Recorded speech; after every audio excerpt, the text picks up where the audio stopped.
Welcome back, my friends. Currently, we're on day 294 of Russia's disastrous invasion of Ukraine, and currently it's estimated that over 95,000 Russian soldiers have been killed so far. More than likely, before the end of the year, this number will go over 100,000 killed. I'm sure Ukraine's Ministry of Defense has something planned to mark this occasion. And here's a hilarious article title from Newsweek. Russia complains of Ukraine military's aggressive behavior. Ukraine is being too aggressive in war. So what the heck is this all about?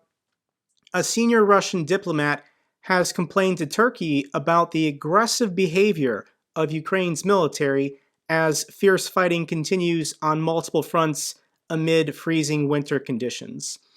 Russian Deputy Foreign Minister Sergei Vyshinin spoke to reporters on Monday after meeting with Turkish officials in Istanbul. This is according to a Russian state news agency. The diplomat criticized Ukraine and the US, accusing both of them of undermining potential peace talks. And that's Russia's plan for this winter, to stall and try and negotiate for a pause in the conflict. They want a breather. They want to reconstitute themselves for a spring or summer offensive. Ukraine's not falling for it.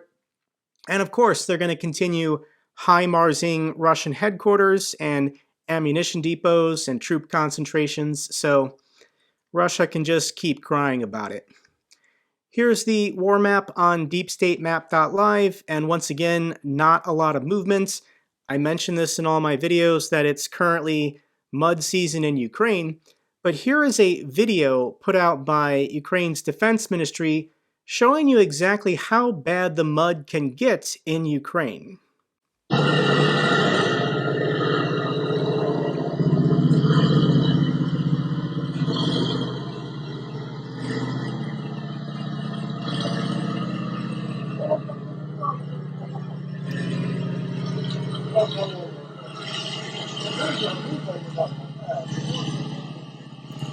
That is not a field, that is a lake of mud. So it's really difficult for troops to use anything other than structured roads. Here's the more detailed map on militaryland.net, and the Ukrainians continue to hold the city of Bakhmut. On Russian propaganda channels, military bloggers, they've already claimed the Russians have captured Bakhmut about 6 or 7 times. So here are 3 Ukrainian defenders putting out a video dated from yesterday saying they're still in the city, they're still holding the city, there is 0 chance of Russia taking Bakhmut. Вітання, Україна. Друзі, на календарі 13 грудня 2022 рік. Казаки, СМІ там поширюються чутки про те, що Бахмут здали, хтось кудись забіг, хтось когось захватив. Дайте пару слів для наших громадян. Ніхто нікуди не втік. Ми знаходимося в Бахмуті, тримаємо Бахмут. Ніхто його не здасть. Гудіння? Ну, що говорити? Орки лізуть, ми їх стримуємо, б'ємо. Але вони все одно лізуть, і ми Бахмут не збираємося здавати. Друзі, велике прохання. Не дивіться там всяких псевдоекспертів. Не лазьте по телеграм-каналах. Не збирайте всякі там плітки. Є перше джерело. Хочете дивитися із військових журналістів, хто більш об'єктивно подає інформацію, це Юрій Бутусов. Або дивіться наших казаків, які із зони бойових дій дають там коротенькі релізи. Велике прохання. Не сійте паніку. Все буде добре. Все буде Україна. These guys look like they're going to hold strong in the city.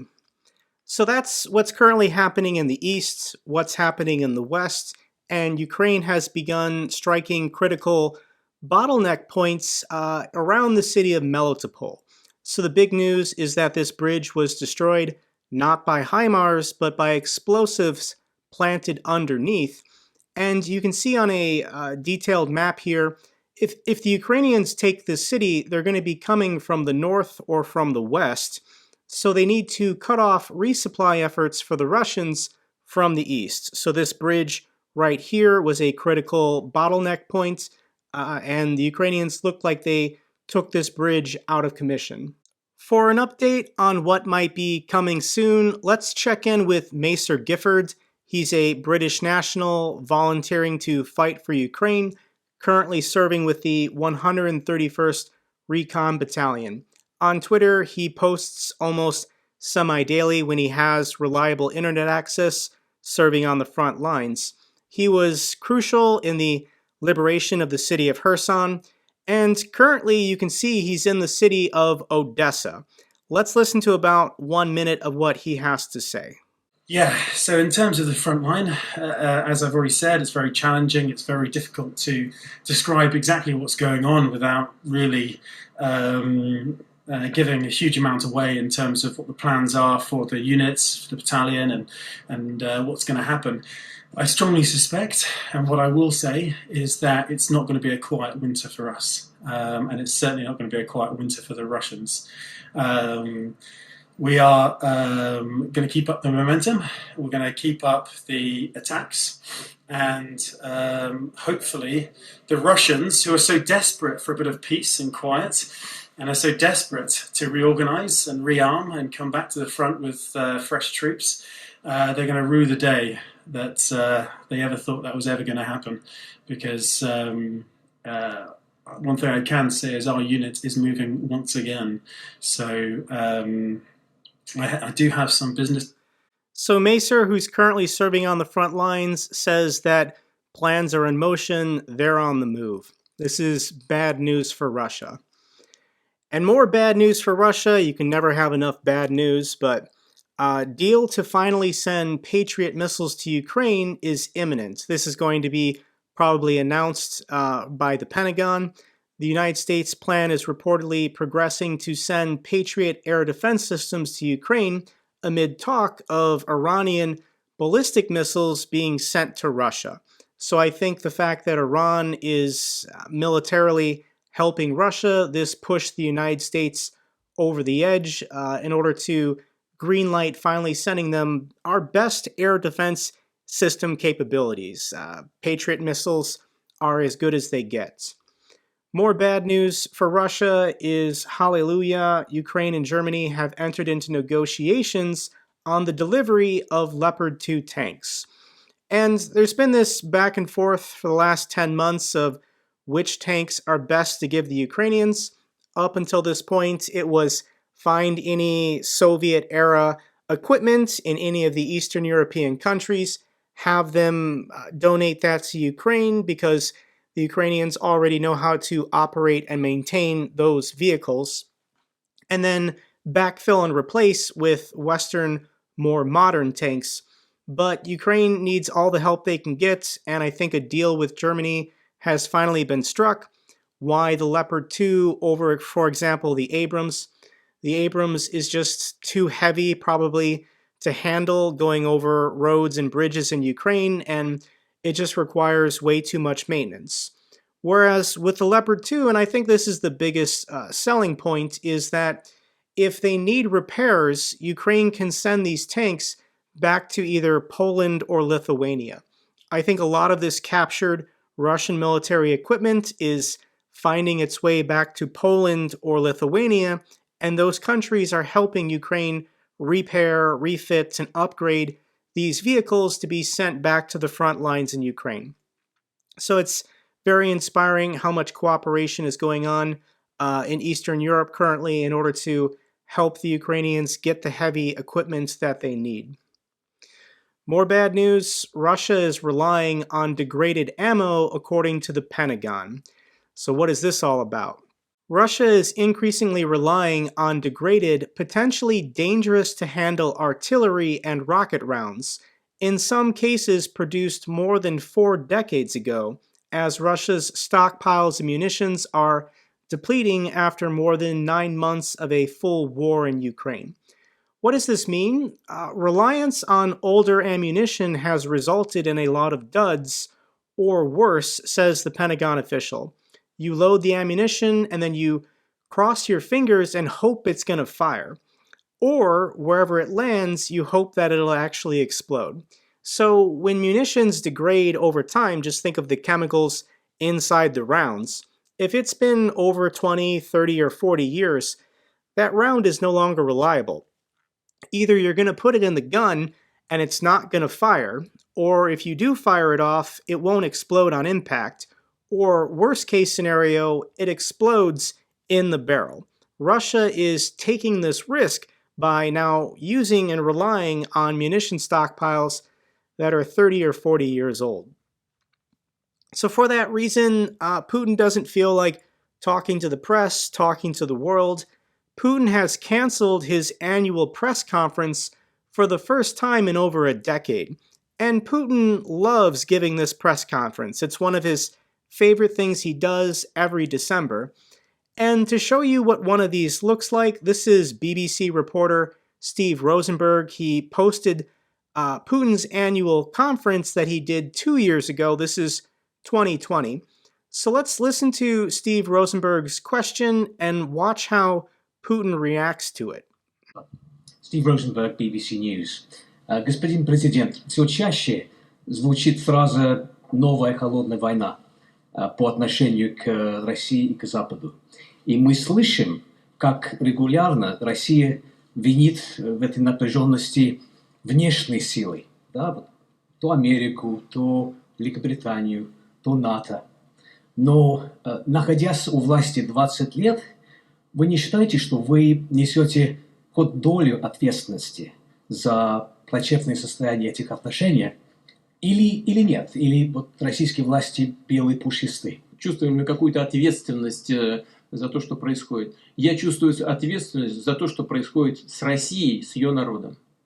И все буду делать в интересах Российской Федерации. Теперь по поводу того, что мы белые и пушистые. По сравнению с вами, да, так и есть. Мы белые и пушистые. It's obvious from the way that Putin was talking pretty much for the last 8 years that he had already made up his mind that at some point he was going to amass his military on the border and then launch this full-scale invasion. He was not satisfied with just taking Crimea. He wanted full control of all of Ukraine. As for we are white and fluffy, I don't really know what this is about. If you know this reference or what they're talking about, let me know in a comment down below. So with Ukraine turning into a meat grinder with potentially 100,000 Russian soldiers having been killed this year, Putin doesn't want to talk to people. He doesn't want to give a 4-hour press conference again. And here's a clip I want to share from Russian state TV. They keep saying stupid things, but this is a Russian frontline commander who's being interviewed on Russian state TV. And he basically admits that their forces on the ground, as is, are probably not going to defeat the Ukrainians. Практически штурмовики, ребята очень высокомотивированные, их обеспечили не только там бронежилетами и касками, их обеспечили и бронетехникой обеспечивали, и транспортным средством бронированными, такими как «Тайфун», обеспечили. То есть подготовка внутри России идет. Но тем не менее мы понимаем, что наши ресурсы, они, конечно, имеют свои пределы. И следующий виток эскалации может быть только один ядерный. Потому что если, например, стороны НАТО перейдут какие-то границы, они сейчас уже настолько себя фривольно чувствуют, когда откровенно рассказывают, как руководители военного ведомства Германии о том, что вот сейчас хорошо бы испытать в полевых условиях наших кошек, как леопардов, посмотреть, как они будут бить русских, то говорить о том, что они сейчас просто тихо поставляют какое-то вооружение, продают, нельзя, это уже прямое участие. То есть, соответственно, осталась уже какая-то самая малость для того, чтобы перейти эту красную черту. Поэтому все понимают. So what he's saying is that the Russian military is already struggling, as is, to achieve any of their objectives. So what's going to happen to the Russian frontline forces when the Ukrainians have Patriot air defense systems, Leopard 2 tanks, potentially F-16s or ATACMS missiles? He argues that Russia's only option is, well, he's not going to say lose, but when you're implying that you only have nuclear weapons left as an option for offensive capabilities, you're basically admitting defeat.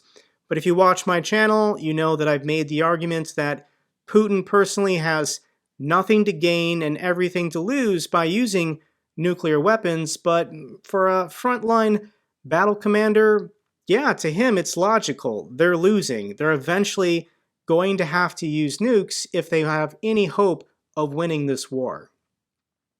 So with the Russian military performing so badly, what can they do? Russian military calls for accordion and balalaika donations. Balalaika donations. Apparently a balalaika is some kind of instrument, guitar-like instrument, and authorities in St. Petersburg said the Russian military has opened collection points for musical instruments for Russian soldiers in Ukraine to boost morale.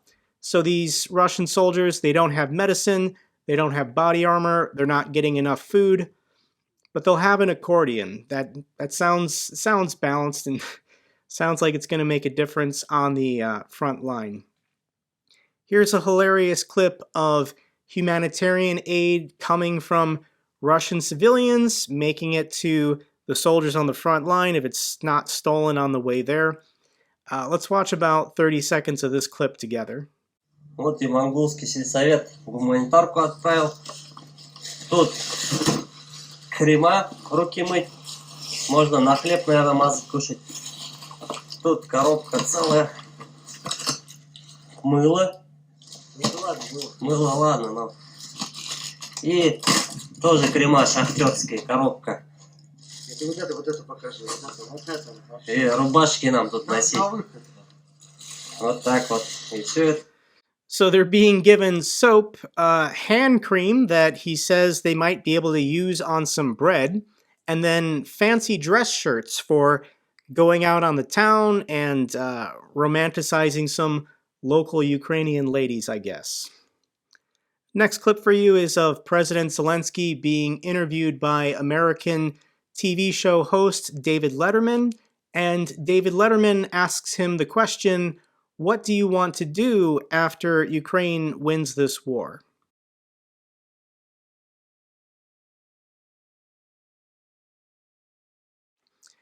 This is worth mentioning to you. If you have a Netflix subscription, a Netflix account, then I recommend you go on Netflix and watch this episode with David Letterman and President Zelensky. It was filmed several weeks ago in a Kyiv metro stop. It's about 44 minutes long, and it's important to support this kind of content, so Netflix will toss more money at projects like this, either being critical of Russia or supportive of Ukraine. Last couple feel-good stories for you. Hope after heartache, Christmas tree erected in Bucha, and the citizens of Bucha were polled. They basically voted on whether or not they should put up a Christmas tree display this year. This takes electricity, this takes resources. They're currently fighting a war, and they decided that the benefit to putting up a Christmas tree was worth the cost. And for the city of Bucha, I think they definitely deserve to have a Christmas celebration this year. Next clip is of a Ukrainian singer, Artem Pivarov, and he's singing the final song of his concert in Cherkasy, and the power went out in the theater, but the singer and the audience decided to finish the concert.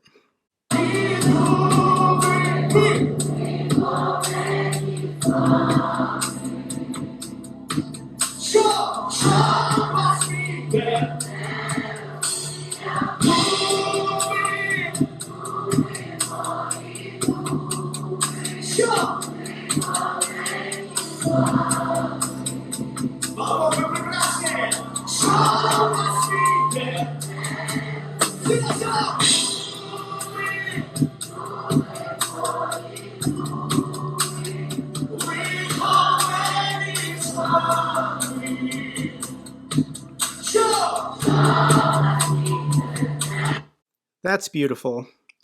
Final clip I have for you is of Ukrainians on the streets of Kyiv being asked, what will you do when victory comes?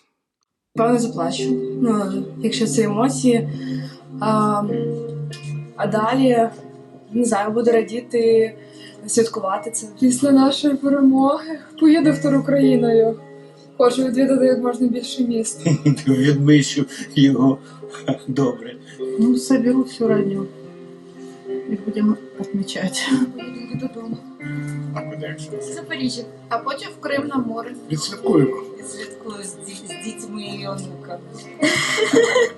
Нап'юсь, що я можу зробити? Звісно, напитися. А може почнемо подорожувати? Поїду до рідних в Ахтирку. Я не знаю, треба неділю чи місяць празднувати будуть. Святкувати будемо. Побачу всіх рідних, обійму рідних і близьких.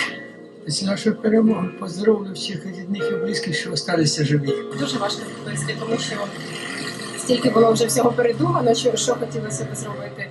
Зараз такий період, коли хочеться просто дочекатися перемоги. That's all for this update video. Glory to the heroes, glory to Ukraine. If you found this video informative, give me a thumbs up. Best way to support the channel. Comments or questions, let me know down below. I love hearing from you guys. Till the next video, take care, be safe.